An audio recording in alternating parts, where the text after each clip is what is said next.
My name is Evelyn Carr, and at 78, I thought I had already endured every kind of loss a woman could bear. I buried my husband 3 decades ago, and since then, silence has been my only companion. I had convinced myself I could live the rest of my years inside that silence, until the night I stood beneath a highway overpass in Riverbend, Ohio, staring at a scene I still cannot forget. Rain hammered the concrete above me, dripping in relentless sheets around the pillars. The air smelled of rust, exhaust, and despair. I saw him then, a man slumped against the wall, a bundle clutched tight to his chest. He was gaunt, his clothes soaked through, his face hidden under a hood. When he lifted his head, I saw eyes that once belonged to my son, but softer, younger, and filled with exhaustion. In that moment, I knew this wasn't just another lost soul under the bridge. This was my grandson. The bundle stirred, and a thin cry rose above the storm. My breath caught when I saw the baby's face. Her cheeks were fever hot, her little lips cracked from thirst. The man rocked her desperately, whispering broken promises that tomorrow would be better, though even he didn't believe them. I stepped closer, rain soaking through my coat. "Caleb," I said, tasting the name I had only ever seen in reports. His eyes widened. He tightened his hold on the child as if I had come to take her away. "I don't know you," he rasped, his voice raw. "You don't," I admitted, "but I know you, and I know that little girl is Lily." The baby coughed, a sound so small yet sharp it cut through every defense I had built around my heart. In that instant, I felt the weight of 30 silent years crack. Whatever bitterness had poisoned this family, whatever betrayal still lingered, it no longer mattered. The child was burning with fever, and the man holding her was mine by blood. I reached out my hand. My voice shook, not from age, but from a fury at what had been stolen from us. "If you come with me now, your daughter will see a doctor within the hour. You have my word." The storm roared overhead. He hesitated, torn between pride and desperation. And in the shadow of that bridge, with rain dripping from his lashes and his child crying against his chest, my grandson had to decide whether he would trust a grandmother he had never known. The suite smelled faintly of lemon polish and fresh linen, a sharp contrast to the damp concrete I had left behind. Caleb stood awkwardly near the window, his shoes still dripping onto the carpet. Lily lay on the bed, her cheeks flushed and her breathing shallow. I kept my hands steady as I dialed the private number of Dr. Kincaid, the pediatrician I trusted most.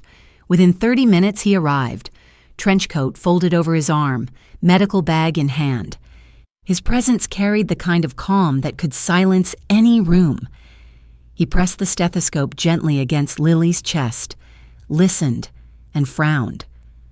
"Respiratory infection," he said. "Her lungs are inflamed, but it's treatable." He wrote a prescription with quick strokes, then set the paper aside. "She needs antibiotics now, and plenty of fluids. The fever should break in a day or 2 if we manage it carefully." Caleb shifted, rubbing his hands together as though ready to bolt.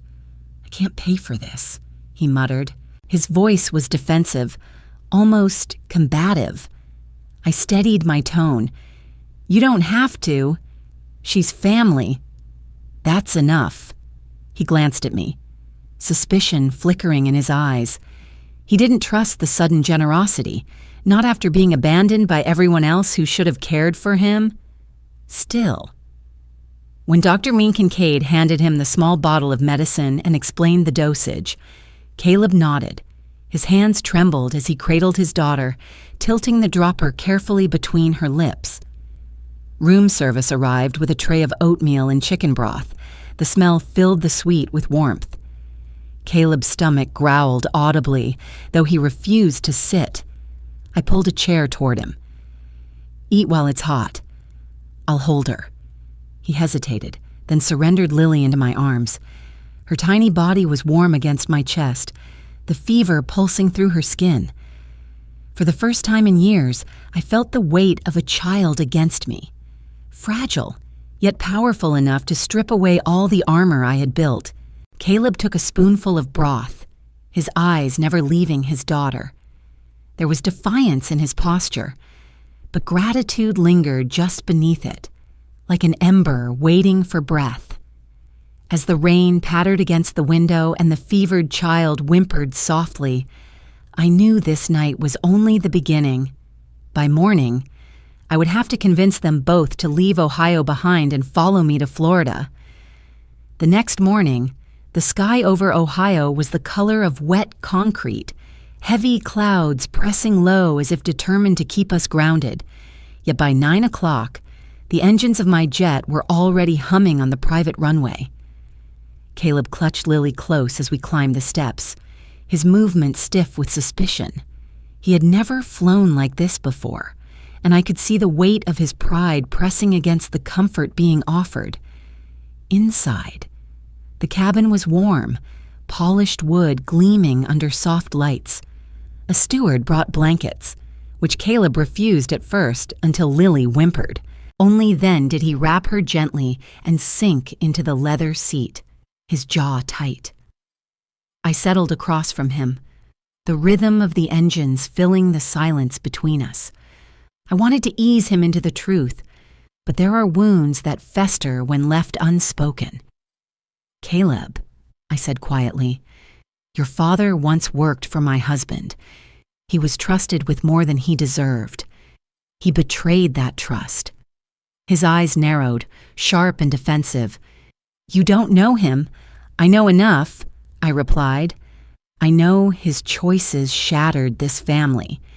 He took money that didn't belong to him, and when your grandfather discovered it, the stress killed him. That's why I disappeared from your life. Not because I wanted to, but because your father made sure of it." The engines roared as we lifted through the clouds. Caleb looked away, his reflection blurred in the oval window. "If that's true, why now? Why come find me after all these years?" I studied the child sleeping against his chest, her fevered breath slowly easing. "Because I saw you under that bridge. Because I won't let another generation be lost to his lies. You deserve a chance to stand on your own. And she," I gestured toward Lily, "deserves a future that isn't built under concrete and rain." He said nothing for a long while. The steward returned with tea, setting the cup near me, but the silence was louder than the engines. At last, Caleb spoke, his voice low, almost broken. "All my life, I was told you were dead." His words landed like a stone in my chest. I reached for the tea, but left it untouched. The truth had begun to surface, and it would demand more than one flight to settle. Florida greeted us with sunlight so sharp it felt almost foreign after the weeks of gray skies.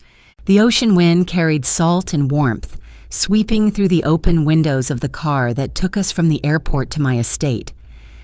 Caleb sat rigid in the back seat, Lily sleeping against his chest, her fever finally breaking. He stared out at the palm trees rushing past as if they belonged to another world. The house itself was no mansion of glass and steel, but a place built with care, white shutters, wide porches, and gardens my husband once tended. When we stepped inside, Lily's laughter at the sight of a rocking horse echoed against the high ceilings. Caleb's shoulders eased slightly, though his eyes remained wary. Over the weeks that followed, the rhythm of life settled.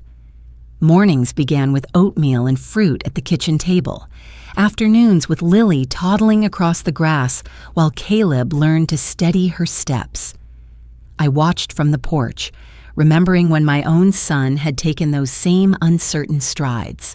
At night, when the house grew quiet, I sometimes heard Caleb pacing the hallway, restless, as though waiting for someone to snatch this fragile piece away. One evening, I found him standing in the study, staring at a framed blueprint on the wall, a housing community my husband and I had once built from the ground up. His brow furrowed. "You did this?" I nodded. Seabrook Communities. We believed in homes that gave families more than just walls. We built neighborhoods, places where children could grow. He traced the lines of the drawing with his eyes. I used to work construction. I know the smell of fresh lumber better than anything. But I lost that job. Lost everything. I stepped closer, choosing my words carefully. I can't give you back what's gone, but I can offer you something new. There's an opening at Seabrook. Assistant project coordinator. Entry level. Nothing glamorous. You'd go through interviews like anyone else. No special treatment. Caleb turned, surprise flickering across his face. Why? Why would you trust me with this? Because I've seen how you fight for your daughter, I said. That's the kind of strength no resume can measure. He looked down at Lily, who was chewing on her blanket, oblivious to the weight of the moment. His lips pressed into a thin line. Finally, he exhaled. All right, but only if I earn it. Seabrook's headquarters smelled faintly of paper and fresh paint, the kind of scent that belonged to new beginnings. Caleb arrived on his first day in a pressed shirt borrowed from a neighbor, his hands fidgeting with the cuffs as though the fabric didn't quite belong to him. He shook hands with the hiring manager, passed through orientation like everyone else, and settled at a desk stacked with blueprints. For weeks, he kept his head down, absorbing every detail, volunteering for late shifts no one else wanted. I kept my distance, letting him find his place without my shadow hovering. Still, whispers trailed behind him. The grandson of Evelyn Carr, the boy plucked from the streets. Some doubted, some sneered. Caleb bore it silently. The test came sooner than expected. One Friday night, as the final inspection loomed for a new housing block, the fire marshal flagged a critical flaw in the evacuation plan. Without correction, the project would be delayed for months. Panic rippled through the team. Managers muttered about lawyers and penalties. Caleb stepped forward. I worked construction long enough to know these codes, he said, voice steady though his palms sweated. If we reroute the second-floor corridor and add illuminated exit signs along the east wall, we can pass inspection, but we need drawings and calculations tonight. Some scoffed. The new kid, but Martin Reeves, his supervisor, eyed him sharply. Fine, prove it. Caleb didn't flinch. He stayed until dawn, shoulders hunched over blueprints, pencil smudging his fingers. He coaxed the design software into compliance, cross-checked every measurement, and convinced the contractor to adjust framing before the morning bell. When the fire marshal returned, the corrections were already in place. The project passed. Relief swept through the office, though few gave Caleb more than a nod. Martin, however, stopped by his desk. Not bad, North. You kept us from bleeding millions. That night, Caleb returned home exhausted, his shirt stained with ink and sweat. Lily toddled to him, arms wide, and he scooped her up, burying his face in her hair. He didn't need applause. He needed this, the quiet proof that he could provide for his daughter with his own two hands. Summer in Seafair carried more than heat. It carried warnings. The news flashed with reports of a tropical storm forming off the coast, and by the time it reached the mainland, the wind had sharpened into something dangerous. Seabrook's newest project, Seabrook Shores, sat half-built on low ground, the frame of its houses rising like skeletons against the darkening sky. Investors whispered about delays, while families who had already signed contracts worried about where they would live. The boardroom buzzed with tension when Caleb spoke up. We can't just shut the gates and hope the storm passes. The model homes are solid enough to serve as temporary shelters. Families in this town will need somewhere safe. One executive shook his head. Liability alone could drown us. Caleb's jaw tightened. So we let them fend for themselves while empty houses stand here? That's not who we're supposed to be. His words cut through the static. Martin Reeves raised an eyebrow, then gestured. Go on. Caleb laid out a plan. Convert the sales office into a check-in center. Stock the kitchens of model homes with water and canned goods from local suppliers. Set up cots in the living rooms. He even offered to organize volunteers and call the city council for permits. His voice didn't waver, though his shirt clung with sweat. By nightfall, Seabrook shores glowed with generator lights. Families filed in, arms carrying children and bags of clothes. The storm howled, rain hammering the unfinished streets. But inside the model homes there was warmth, soup simmering on propane stoves, children coloring with crayons Caleb had picked up from a corner store. I arrived quietly, watching from the doorway as he guided a young mother toward a room with her infant. His movements were confident now, no trace of the boy I had found under a bridge. He wasn't just surviving, he was leading. When dawn broke and the storm eased, the local paper ran a front-page story, Developer Opens Doors to Shelter Families. They praised Seabrook, but the photograph showed Caleb, sleeves rolled up. Lily perched on his hip, a tired smile across his face. That week, the board named him project manager, not because of me, but because of who he had become when the storm tested him. The glass walls of Seabrook's conference room reflected the late afternoon sun, turning every surface into a sheet of fire. I had called for a routine project review, but the receptionist's call came instead. Mrs. Carr, 2 visitors are here. They say they're family. My stomach tightened. Richard and Paula North walked in as if the years had not passed, as if they had not abandoned their own son. Richard's suit hung loose on his frame, his hair grayer but his arrogance intact. Paula clutched her purse like a shield, her smile brittle. "Evelyn," Richard said smoothly, "we only came to talk. We heard Caleb is here. We want to make things right." I folded my hands on the table, refusing to rise. "You want access to what you lost, but you forfeited that right when you left him under a collapsing roof." Paula's voice cracked. "We were drowning in debt. We didn't know what else to do. Please, he's our son." Caleb stood in the doorway then. Lily balanced on his hip. His eyes flicked between us, confusion and hurt mixing with anger. I saw the boy under the bridge again, but stronger now, less willing to be broken. I pulled a folder from my briefcase and slid it across the table. Inside lay the paperwork, restraining orders filed with the county court, notices barring Richard and Paula from Seabrook Properties, and evidence of the theft that had once shattered my husband's health. "You are not welcome here," I said. My voice did not tremble. "If you contact Caleb or his daughter again, you will answer to the law. This is not revenge. This is protection."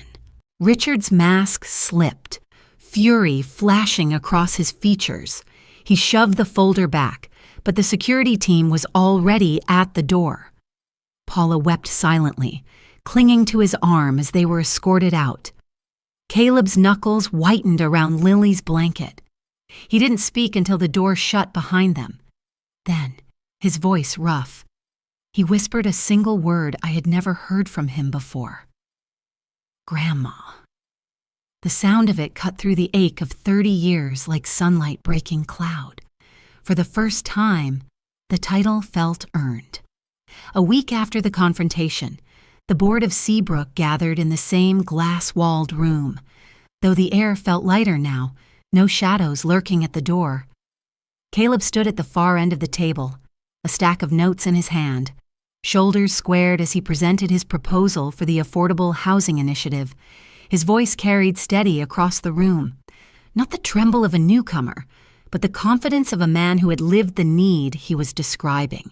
He spoke of families who couldn't dream of gated neighborhoods, of young parents juggling 2 jobs while their children grew up in borrowed apartments. He described playgrounds with safe equipment, daycare centers near bus lines, and homes designed to weather storms without draining savings. Every sentence was rooted in what he had seen firsthand, what he had once endured beneath concrete and rain. When he finished, the room was silent. Then Martin Reeves leaned back, tapping his pen against the table. "It's ambitious," he said, "but damn if it isn't exactly what this company should stand for." One by one, the directors nodded, votes were cast, and the motion passed unanimously.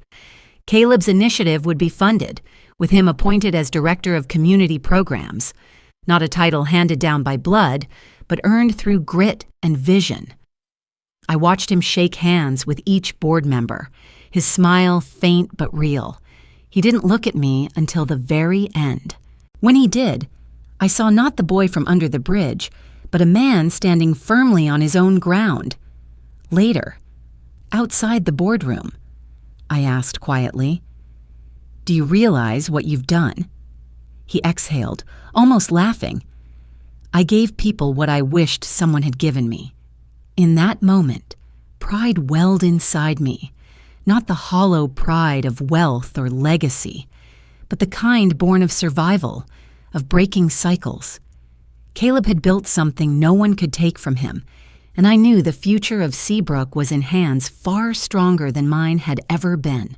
The sun was sinking low when I stepped out onto the balcony of Seabrook's headquarters. From here, the ocean stretched wide and endless, its waves rolling steady against the shore. The glass doors slid open behind me, and Caleb stepped out with Lily balanced on his arm. She squealed when the sea breeze tousled her hair, little hands clapping as if she could command the tide itself. For a moment, I simply watched them. 30 years of silence and loss had led me to this scene, a child giggling in the wind, her father standing tall beside me, no longer the broken figure I had found under a bridge. Caleb leaned against the railing, his eyes scanning the horizon. "Hard to believe all this started because you showed up in the rain," he said quietly. I smiled. Sometimes the storm leads us where we're meant to go. He glanced at me then, the weight of unspoken gratitude in his gaze. Lily reached for my hand, and I let her tiny fingers wrap around mine. The warmth of her touch seeped deep, softening years of regret that had hardened like stone. Down below, workers were already breaking ground for the new housing initiative. Families would one day walk those streets, children riding bikes on sidewalks that Caleb had designed with care. It was more than a project. It was a chance for others to find shelter where once there had been none. I tightened my grip on Lily's hand and said, "Family isn't just the people who share our blood. It's the ones who show up, who stay when it matters most." Caleb's jaw worked as though he wanted to argue, but instead he whispered, "Grandma." The word carrying no hesitation this time, only belonging. The waves crashed louder, as if to seal the moment. I breathed in the salt air, letting the sound of Lily's laughter mix with the rhythm of the ocean. I was no longer a ghost wandering the halls of an empty house. I had a family again, and as the horizon swallowed the sun, I knew the storm had finally passed. Thank you for watching. If you enjoy these family drama and revenge stories, please subscribe and join me for more every day.